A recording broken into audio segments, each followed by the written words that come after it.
Why would a man who hadn't spoken to his daughter in 10 years leave her controlling stake in his billion-dollar company? And why did the eulogy I gave at his funeral become the final test that would expose my family's darkest secrets and send my brother to prison? I'll never forget the call that came at 2 a.m. My husband Mark answered because I couldn't hear it over the sound of my own sobbing. Our daughter Emma had just been diagnosed with leukemia 3 days earlier, and I hadn't slept since. The voice on the other end was crisp, professional, completely devoid of empathy. "Miss Chen, this is Robert Martinez, your father's attorney. I'm calling to inform you that David Chen passed away this evening from a massive heart attack. The funeral will be held at St. Catherine's Cathedral this Saturday at 11 a.m. Your attendance is requested. Requested. Not hoped for.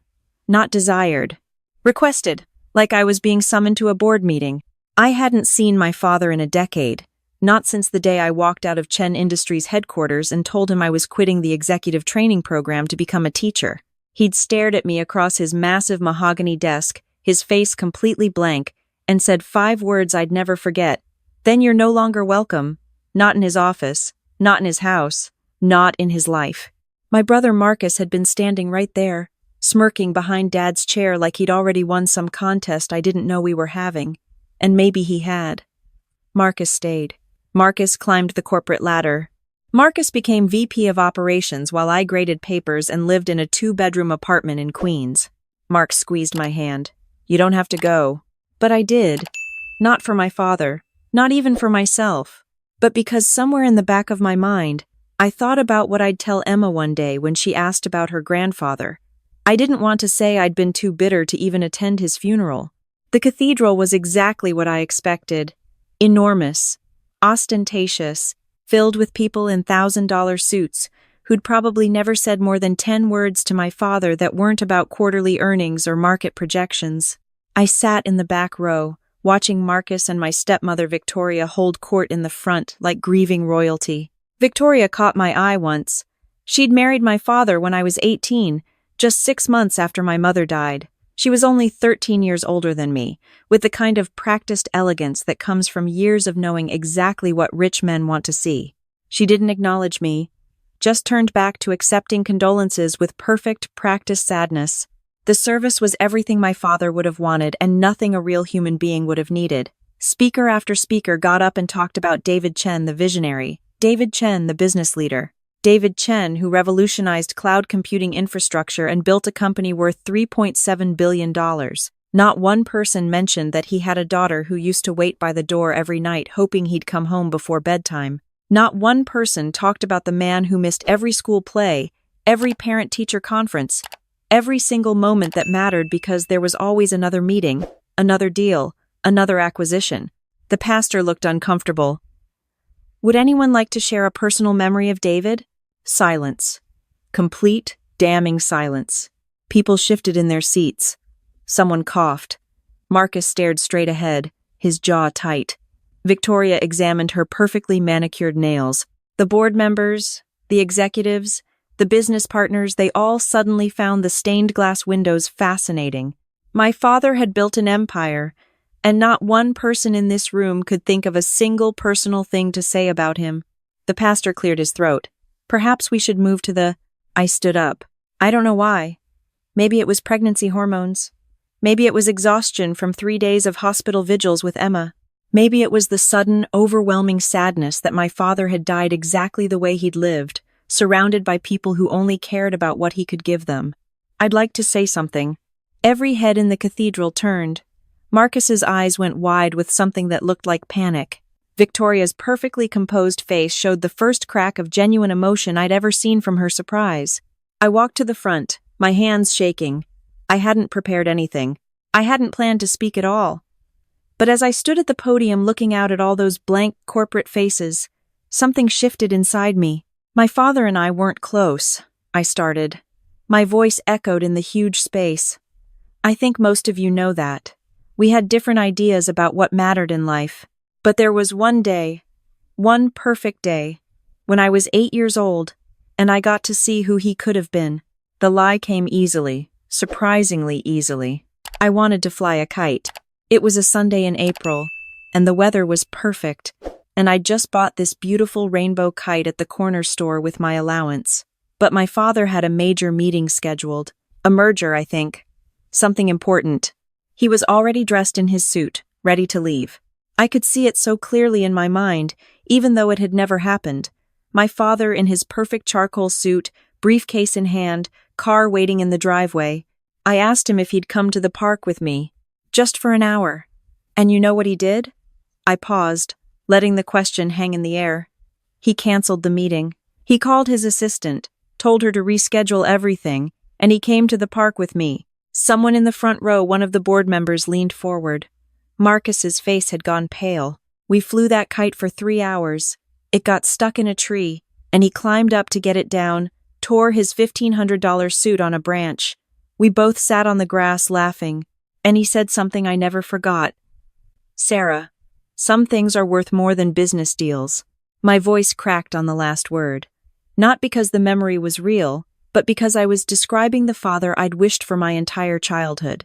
The father who might have chosen me, just once, over Chen Industries. I wish I'd remembered that before we stopped speaking. I wish I'd told him that I understood what he was trying to teach me that day. That success means nothing if you don't have someone to share it with. I looked directly at Marcus. I hope you all find what my father found in those moments, that the people who love you are more valuable than any empire you could build. I walked back to my seat in complete silence. Then, slowly, someone started clapping. Then, someone else. Within seconds, the entire cathedral was applauding. I wanted to scream that it was all a lie, that my father had never taken a day off for me in his entire life, that the closest he'd ever come to flying a kite was probably approving the marketing budget for some outdoor recreation acquisition. But people were crying now, real tears. A woman I didn't recognize was dabbing her eyes with a handkerchief. Even Marcus looked shaken, like he was trying to remember if that day had actually happened. The reception afterwards was surreal. People kept coming up to me, telling me how moved they were, how they'd never known that side of David Chen, how beautiful it was that I could forgive him and remember the good times. Victoria cornered me by the catering table, her smile as sharp as broken glass. "That was quite a performance, Sarah. I didn't know you had it in you." "I'm a teacher," I said quietly. "I tell stories for a living." Interesting choice of words. She leaned in close enough that I could smell her Chanel perfume. "David left a will. The reading is tomorrow at 2 p.m. in Mr. Martinez's office. I assume you'll be attending?" I hadn't planned to. Wills were for people who expected something. I don't need anything from my father's estate.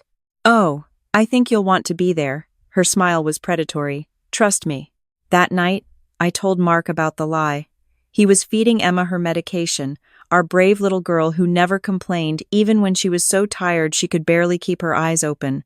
"You gave him grace he didn't deserve," Mark said. "That's not a bad thing." I lied at a funeral.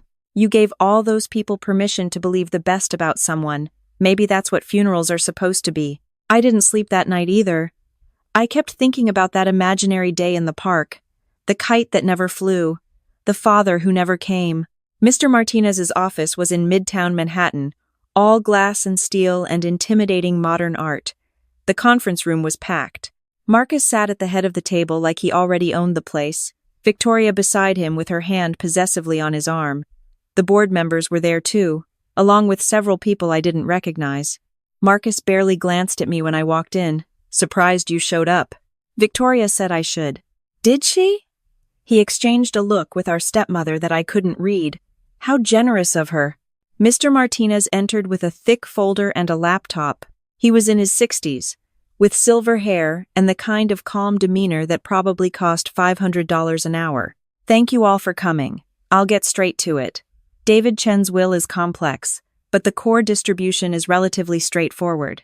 He opened the folder. "To the Chen Industries Board of Directors and Employees Pension Fund, 9% of company shares, to be distributed according to the attached schedule." Murmurs of approval around the table.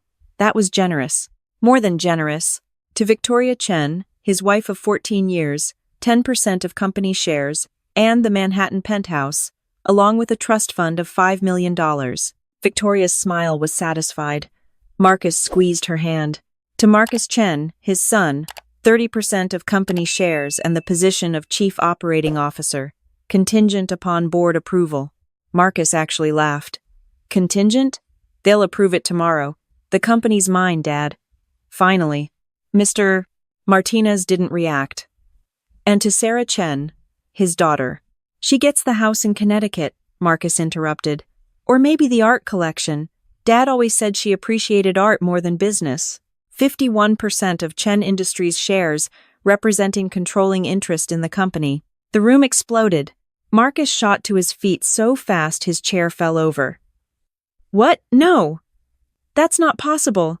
She hasn't worked there in 10 years. There must be a mistake, Victoria said, her voice ice cold. There's no mistake, Mr. Martinez said calmly. I drew up this will myself 6 months ago. David was very specific about his intentions. My head was spinning. 51%. Controlling interest. My father had left me his company. This is insane. Marcus slammed his hands on the table. She abandoned the family. She abandoned him. I'm the one who stayed. I'm the one who worked 80-hour weeks to build this company.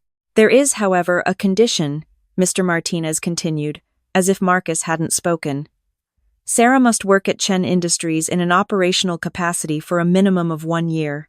If she refuses or leaves before the year is complete, her shares will be distributed equally among the other beneficiaries. She won't last a week, Marcus sneered. She doesn't know the first thing about running a tech company. She teaches 7th graders how to diagram sentences. Additionally, Mr. Martinez said, his voice taking on a strange tone, any beneficiary wishing to contest the will or challenge Sarah's position must provide documented evidence that David Chen demonstrated consistent love and support toward them during his lifetime. Not financial support, personal, emotional support. The room went quiet. What the hell does that mean? One of the board members asked. It means, Mr. Martinez said, pulling a USB drive from his pocket, that David Chen spent the last 5 years of his life conducting what he called the final audit. He wanted to know who actually cared about him as a person and who only cared about his money. He plugged the USB into his laptop and turned the screen toward us. My father's face appeared, and I nearly stopped breathing. It was recent. He looked exactly as I remembered him from the few photos I'd seen online. Thin, tired, older than 58 should look. If you're watching this, my father's recorded voice said, it means I'm dead, and it means we're about to find out who failed my test. Marcus had gone white. Victoria's perfect composure had shattered completely. Marcus, my father's voice continued, I've known about the embezzlement for 3 years, the shell companies in the Caymans, the fraudulent vendor contracts, the $2.3 million you've stolen from the company I built. I have security footage, bank records, and email trails documenting every transaction. Dad, I can explain, Marcus said to the screen, like the recording could hear him. Victoria, I've known about the affair for 18 months. I know you were planning to divorce me and take half my assets. I know you've been coaching Marcus on how to manipulate the board. I have private investigator reports, photographs, and recorded phone conversations. Victoria stood up, her face twisted with rage. You bastard. You absolute bastard. As for the rest of you, my father continued, addressing the board members, I have documentation of every bribe, every kickback, every corner you've cut, every regulation you've violated, all of it. 5 years of investigation, all compiled in files that my lawyer is prepared to turn over to the SEC and federal prosecutors if anyone contests this will. The board members started talking over each other, panicking. But Sarah, my father said, and his voice softened in a way I'd never heard it before. Sarah, who I haven't spoken to in 10 years. Sarah, who chose teaching over money. Sarah, who gave up everything I offered because she wanted to make a difference in people's lives instead of just making profit. I couldn't breathe. I knew you'd come to the funeral. And I knew that if you spoke, you'd make up something kind about me. Not because I deserved it, but because that's who you are. You give people grace they haven't earned. You see the best in others even when they've shown you their worst. Tears were streaming down my face. The kite story isn't real, is it? He asked. It can't be. I never took a day off for you. I never chose you over business. But you told that story anyway, because you're a better person than I ever was. And that's exactly why you're the only one who should have my company. The screen went dark. The room was silent except for someone's quiet sobbing. I realized it was me. "There are additional provisions," Mr. Martinez said quietly. "Sarah, you have the option to press charges against Marcus for embezzlement. The evidence is ironclad. You also have the option to release the information about Victoria's planned fraud to your legal team for the divorce proceedings your father had already initiated before his death." "Wait," I managed to say. "He was divorcing her? Papers were filed 2 weeks before he died. She doesn't get the penthouse or the trust fund.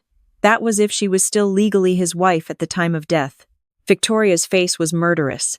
"You planned this. You and that old man planned this whole thing." "No," Mr. Martinez said. "David planned it. I simply executed his wishes. Sarah knew nothing about any of this." Marcus lunged across the table toward me, but 2 security guards I hadn't noticed before stepped forward. "You smug little bitch. You always were his favorite. Even when he pretended you didn't exist, you were still his favorite." "I was never his favorite," I said quietly. "I was just the only one who didn't want anything from him." The next hour was chaos. The board members tried to cut deals. Victoria screamed threats about lawyers and lawsuits. Marcus sat in his chair, his head in his hands, crying like I'd never seen him cry before. I left them there and went home to my daughter. Emma was sitting up in bed, her bald head covered with the bright pink scarf she'd picked out herself. "Mommy? Why are you crying?" "Because I just learned something about your grandfather," I said, climbing into bed next to her. "He wasn't a good father. He wasn't a good husband. He was barely a good person. But in the end, he tried to do one good thing." "What's that?"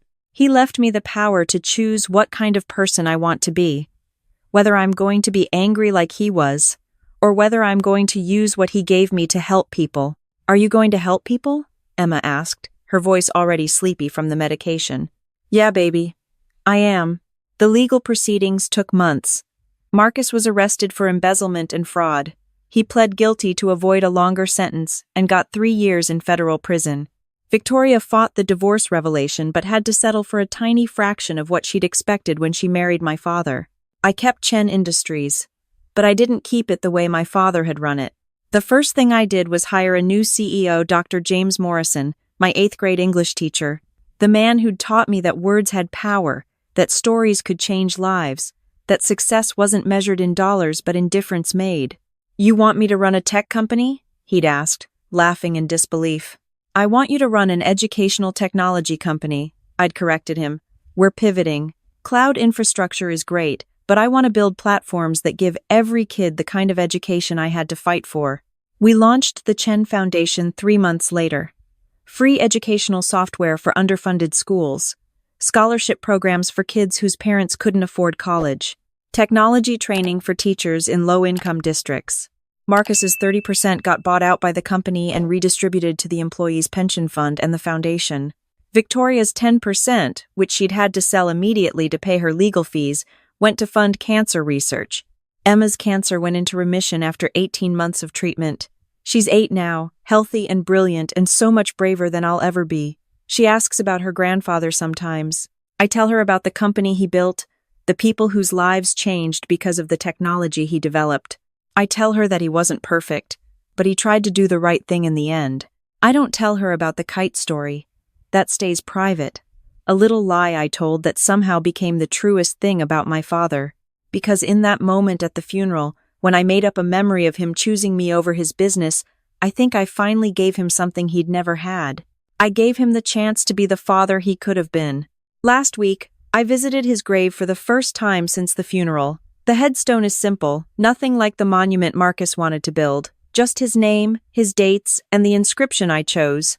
Some things are worth more than business deals. I brought a kite, a rainbow one, just like in my made-up story. I didn't fly it. I just left it there, leaning against the stone, a promise of something that never was but maybe should have been. My father taught me a lot of things he never meant to teach me.